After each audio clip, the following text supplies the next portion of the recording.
नमस्कार प्रेक्षकांनो, 7व्या मुलीची 7वी मुलगी या मालिकेच्या आजच्या भागात आपल्याला असं पाहायला मिळतं की इंद्राणी कॉफी पीत बसलेली असते आणि तेवढ्यातच तिथे शेखर येतो.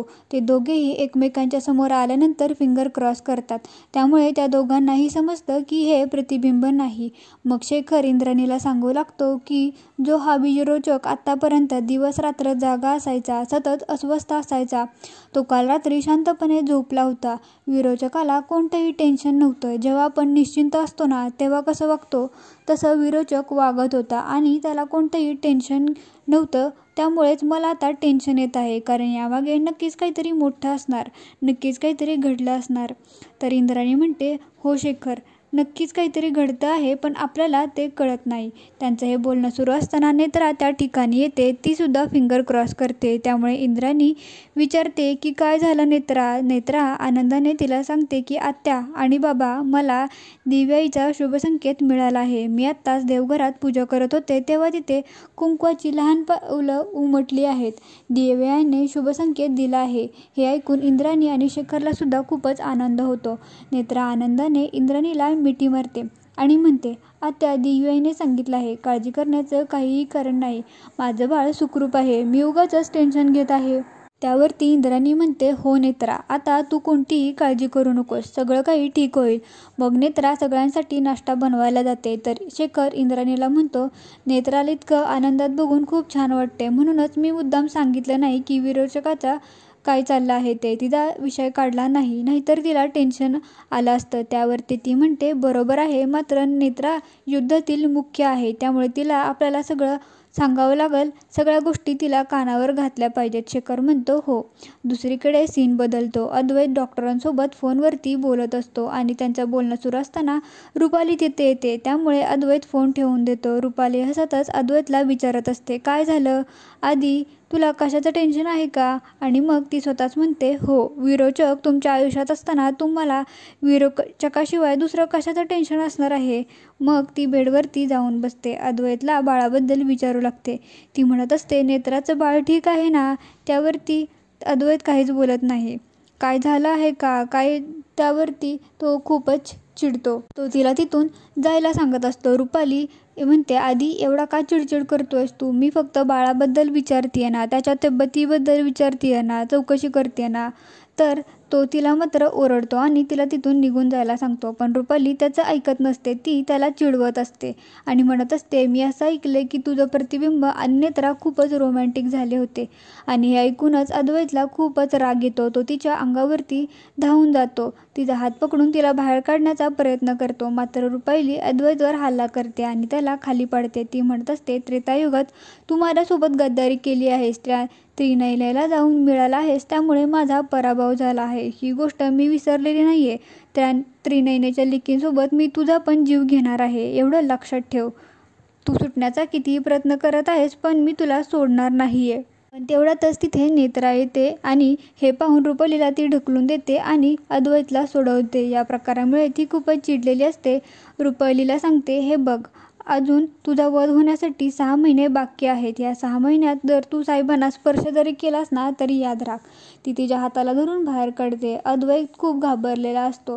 त्यानंतर रुपाली बाहेर येते आणि हसतच ममताच्या फोटोजवळ जाते आणि त्या फोटोकडे एकटक बघत असते. तितक्यातच तेथे इंद्राणी येते आणि रुपालीचं काय चाललंय हे ती बघत असते. मग ममताच्या फोटोमध्ये तिला इंद्राणीचं प्रतिबिंब दिसतं. त्यामुळे ती तिच्याकडे मागे वळून बघते आणि हसतच म्हणते, बघितलं ना, ही ममता राजाध्यक्ष किती खानदानी आहे, घरंदाज बाई आहे. मला आठवते, ती एकदम गोड गोड बोलायची, गोड हसायची. खरं तर मला तिच्याकडे बघून जळफळाट व्हायचा, कारण माझ्यासारख्या हजारो रुपाली म्हात्र्यांचं स्वप्न असेल हिच्यासारखं आयुष्य मिळावं म्हणून. मात्र शेवटी तसं आयुष्य मी मिळवलंच. तो बिंडोक राजाध्यक्षसुद्धा एवढ्या घरंदाज बाईला सोडून माझ्या प्रेमात पडला. मला खरं तर हिला मारायचं नव्हतं, पण ही जिवंत राहिली असती ना, तर हिला मरणयातना भोगाव्या लागल्या असत्या. म्हणून मी हिला मारून टाकलं, गच्चीवरून खाली ढकलून दिलं. मग आता ती हसतच इंद्राणीकडे बघत म्हणते, आणि जेव्हा मी हिला मारलं ना, तेव्हा मला खूपच आनंद झाला. त्यानंतर मला खून करण्याची चटक लागली. आधी ममता राधाक्षला मारलं, मग नंतर बिंडोकच्या गुरुजींना मारलं, त्यानंतर फाल्गुनीच्या बाळाला मारलं आणि त्या म्हातारीला सुद्धा मीच मारलं. अजून 4-5 जणांचा जीव घेतल्याशिवाय मी गप्प बसणार नाही. मग असं म्हणतच, खरं तर म्हातारीचं तू मारलं आहेस म्हाताऱ्याला, पण 50% वाटा माझा आहे त्या म्हाताऱ्याला मारण्यात, हे लक्षात ठेव. तेव्हा इंद्राणी म्हणते, 3 महिने पूर्ण झालेले आहेत, आता फक्त 6 महिने बाकी आहेत. 6 महिन्यानंतर नेत्राच्या बाळाचा जन्म होईल आणि त्यानंतर तुझा वध होईल, हे लक्षात ठेव. आणि ती तिथून निघून जाते. रुपाली मात्र ममताच्या फोटोकडे बघत असते आणि हसत असते. तर दुसरीकडे सीन चेंज होतो आणि अद्वैत स्वतःसोबत घडलेला प्रकार शेखर आणि इंद्राणीला सांगतो. त्यामुळे शेखर काळजीत पडतो. तो अद्वैतला म्हणतो की तू रूममध्ये एकटा असताना त्या विरोचकाला रूममध्ये येऊच कसं दिलंस? इंद्राणी म्हणते, बरं झालं नेत्रा तिथे वेळेत पोचली, नाही तर आम्हाला कसं कळलं असतं की तू संकटात आहेस. अद्वैत म्हणतो, मी त्या विरोचकाला अजिबात घाबरत नाही. पण तिकडून नेत्रा म्हणते, साहेब या सगळ्यात आपल्याला एक गोष्ट विसरून चालणार नाही की तुम्ही त्रेतायुगात विरोचकासोबत गद्दारी केली होती. त्रिनयना देवीला येऊन मिळाला होता म्हणून विरोचकाचा पराभव झाला होता. त्यामुळे तो तुमचा बदला घेणार आणि नक्कीच तुम्हाला मारण्याचा तो प्रयत्न करणार. आपल्याला सावध राहायला हवं. आतापर्यंत त्रिनयना देवी पाठीशी आहे म्हणून मी अनेक गोष्टींकडे दुर्लक्ष करत होते, पण आता लहान सहान गोष्टींकडे दुर्लक्ष करून चालणार नाही. तो ध्वज कुठे गेला आहे? विरोचक एवढा आत्मविश्वासपूर्ण कसा झाला आहे? ती वीणा परत काय करते? या सगळ्या गोष्टीचं कोडं आपल्याला उलगडायला हवं. यावर इंद्राणी म्हणते, हो नेत्रा, सगळ्यात आधी आपल्याला तो ध्वज शोधायला हवा, म्हणजे आपल्या सगळ्या प्रश्नांची उत्तरं मिळतील. मी आणि शेखर आम्ही ध्वज शोधायला जातो, तू आणि अद्वैत घरात थांबा.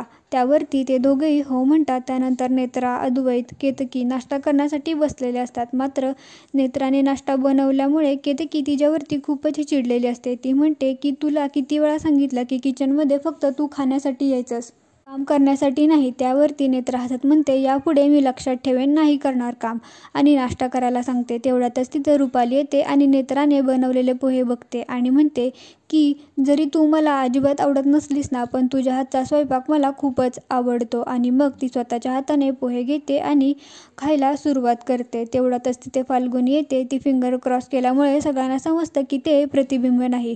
मग ती पण नाश्ता करायला बसते. ते सगळेजण आनंदात नाश्ता करत असतात, गप्पा मारत असतात. केतकी म्हणत असते, तूच खरी राजा दक्षांच्या घरची सून आहेस, कारण तुझ्या हाताला ममतासारखी आणि आईंसारखी चव आहे.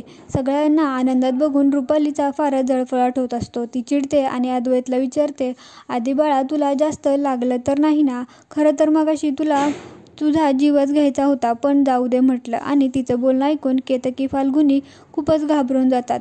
अद्वैत रुपालीजवळ जातो आणि म्हणतो, मागच्या जन्मामध्ये मी तुझा सेवक होतो. मला तेव्हाच कळलं होतं की तू मूर्ख राक्षस आहेस, म्हणून मी त्रिनयना देवीच्या बाजूने गेलो आणि या जन्मात सुद्धा नेत्राच्या सारथी म्हणून मला आईने पाठवलं आहे.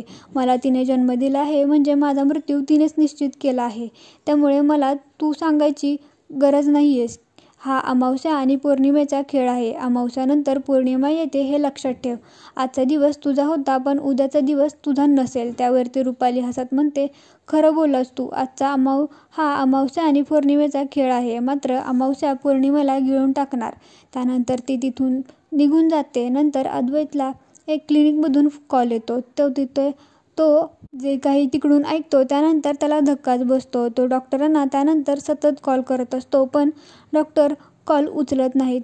तेव्हा तिथे नेत्रा येते आणि त्याला विचारते, काय झालं साहेब, सांगा ना प्लीज. तर अद्वैत सांगतो, काय झालं हे मला पण कळत नाही, पण आता क्लिनिकमधून फोन आला होता आणि ते बोलले की तुम्ही इकडे यायची काहीही गरज नाही. इथून पुढे तुमची केस आम्ही हँडल करणार नाही. हे ऐकून नेत्राला सुद्धा धक्का बसतो आणि आता ते दोघे विचार करत असतात, नक्की असं काय झालं असेल की त्यामुळे त्यांनी असं वागले असतील. तर असेच पुढील भाग पाहण्यासाठी चॅनलला सबस्क्राईब करा. व्हिडिओ आवडला असेल तर लाईक करा.